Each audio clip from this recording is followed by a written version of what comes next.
Assalamualaikum warahmatullahi wabarakatuh. Kepada mahasiswa-mahasiswi Fakultas Kedokteran Universitas Muhammadiyah Semarang. Perkenalkan, saya Dr. Galih, trainer Fakultas Kedokteran Universitas Muhammadiyah Semarang. Pada kesempatan kali ini, kita akan mempelajari tentang pemeriksaan fisik ortopedi. Tujuan pemeriksaan ortopedi. 1. Mahasiswa mampu melakukan pemeriksaan ortopedik. 2. Mahasiswa mampu menegakkan diagnosis kasus ortopedik. 3. Mahasiswa mampu memberikan edukasi kasus ortopedik. Dan 4. Mahasiswa mampu berlaku profesional. Peralatan yang dibutuhkan: 1. Stetoskop. 2. Kapas. 3. Refleks-hammer.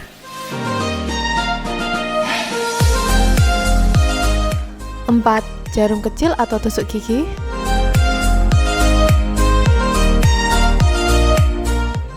5. Pensil untuk kulit.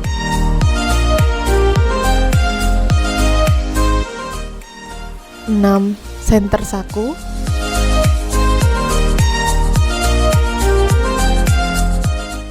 7. Meteran.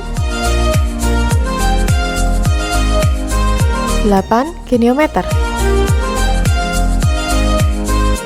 Membina sambung rasa. Assalamualaikum warahmatullahi wabarakatuh. Selamat siang Bapak, sampun nyaman duduknya ya? Sudah. Memberi salam, memperkenalkan diri, dan menanyakan identitas pasien. Perkenalkan, saya Dr. Galih, dokter jaga siang hari ini. Dengan Bapak siapa? Putut, Dok. Pak Putut. Iya, Usianya Dok. berapa Pak? 35 tahun, Dok. Alamatnya Bapak di mana nih? Di Wonodri, Dok. Oh iya, di Wonodri ya. Menjelaskan tindakan yang akan dilakukan dan inform consent. Baik Pak, ada yang bisa saya bantu? Ini, Dok.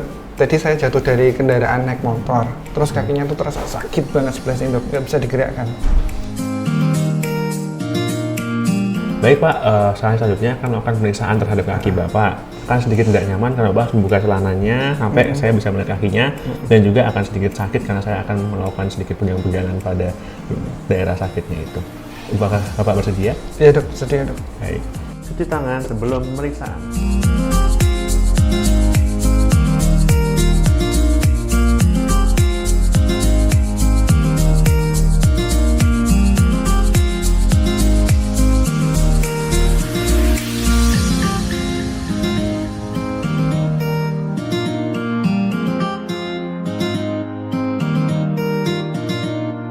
Memakai handscoon.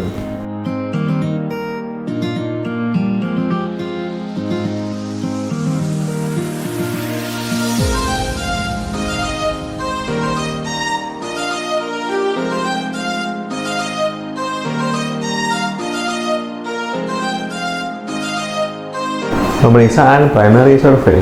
Primary survey terdiri dari airway and cervical spine control, kedua breathing, 3 circulation, 4 disability, dan 5 exposure. Secondary survey secara cepat dan terarah. Inspeksi, pemeriksaan status lokalis. Inspeksi pada kulit, warna kulit, dan tekstur kulit. Pada jaringan lunak, pembuluh darah, saraf, otot, tendo, ligamen, jaringan lemak, fasia, kelenjar limfe. Tulang dan sendi, adakah deformitas, sinus dan jaringan paru.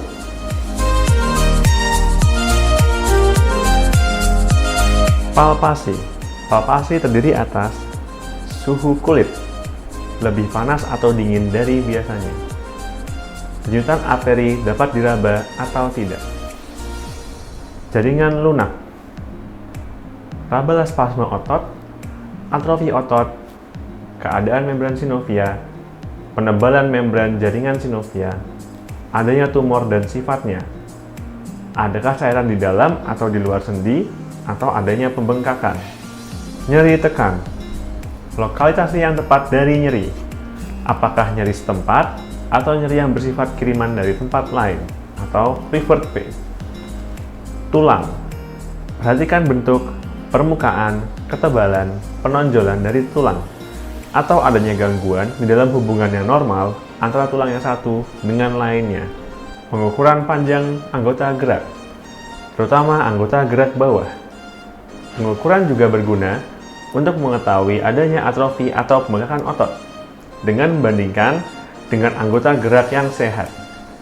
Perlu juga dilakukan pengukuran panjang anatomis, panjang klinis pada kasus fraktur tungkai bawah dan segitiga Bryan pada kasus curiga fraktur kolum femur.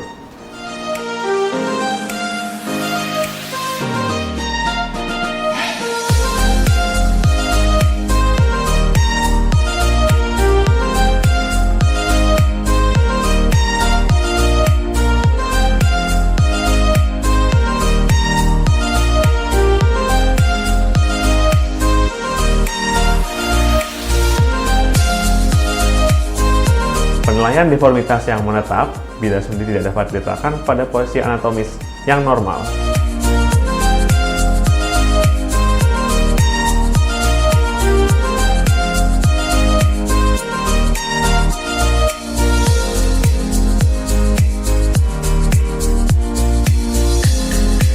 Pemeriksaan kekuatan otot dan interpretasinya.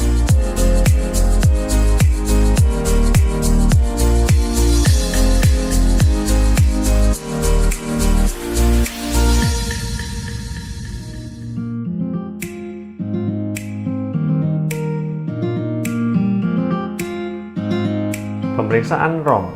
Pemeriksaan ROM terdiri dari pemeriksaan gerakan aktif-pasif. Gerakan secara aktif dan pasif, apakah terdapat nyeri ataupun nyeri yang bertambah. Selalu bandingkan ROM pada daerah yang sakit dengan yang normal. 1. Pasien diminta bergerak aktif. Fleksi, ekstensi, abduksi, aduksi, endorotasi, dan eksorotasi.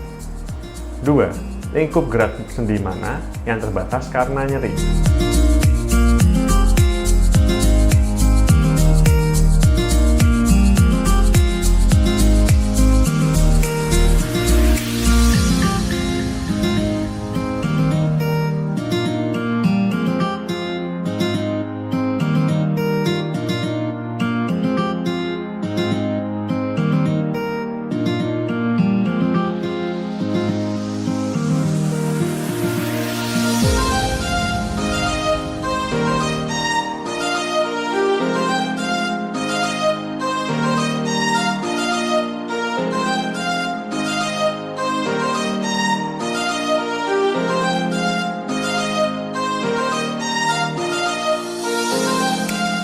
Uji fisik khusus jika ada indikasi, yaitu auskultasi pada lokasi yang diperiksa. Pemeriksaan tanda sindrom kompartemen 5P diperiksa pada distal fraktur, terdiri dari pulselessness atau nadi yang tidak teraba, PAVI atau bengkak, parestesi atau gangguan sensasi, pain atau nyeri, pallor atau pucat.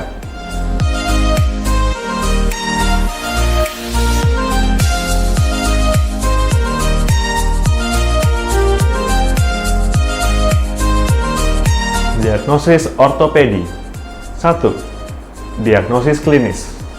Terdiri dari fraktur atau suspek fraktur, tertutup atau terbuka, lokasi fraktur, letak pada kanan atau kiri, derajat fraktur jika fraktur terbuka, terdapat komplikasi atau tidak. Diagnosis radiologis didapatkan berdasarkan gambaran radiologis fraktur. Cara penulisan: fraktur, garis fraktur. Lokasi fraktur secara spesifik berdasarkan lokasi tulang.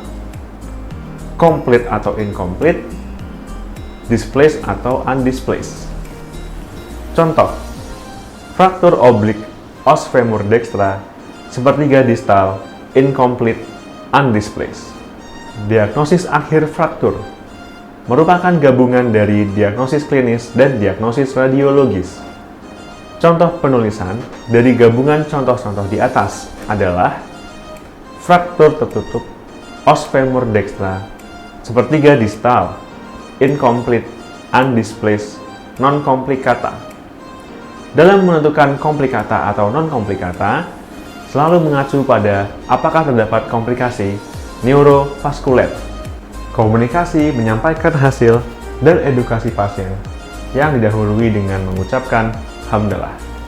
Alhamdulillah Bapak, pemeriksaan sampai selesai. Tadi sampai saya lakukan pemeriksaan terhadap kaki Bapak. Namun dari pemeriksaan kami menemukan adanya fraktur pada kaki Bapak bagian bawah. Patah tulang ya Pak. Iya dok. Untuk ini Bapak harus dirawat inap, akan kami lakukan biday, nanti akan kami konsulkan. Baik, Bapak ada yang ditanyakan? Berarti nanti dipasang itu dok, alat untuk yang di kaki itu dok? Ya, nanti akan dipasang alat untuk meluruskan tulangnya seperti plate buat masang di tulangnya. Oh iya dok. Iya dok. Oke, terima kasih Iya, Bapak sudah bersama kami, semoga lekas sembuhnya Pak. Iya dokter, terima kasih dok.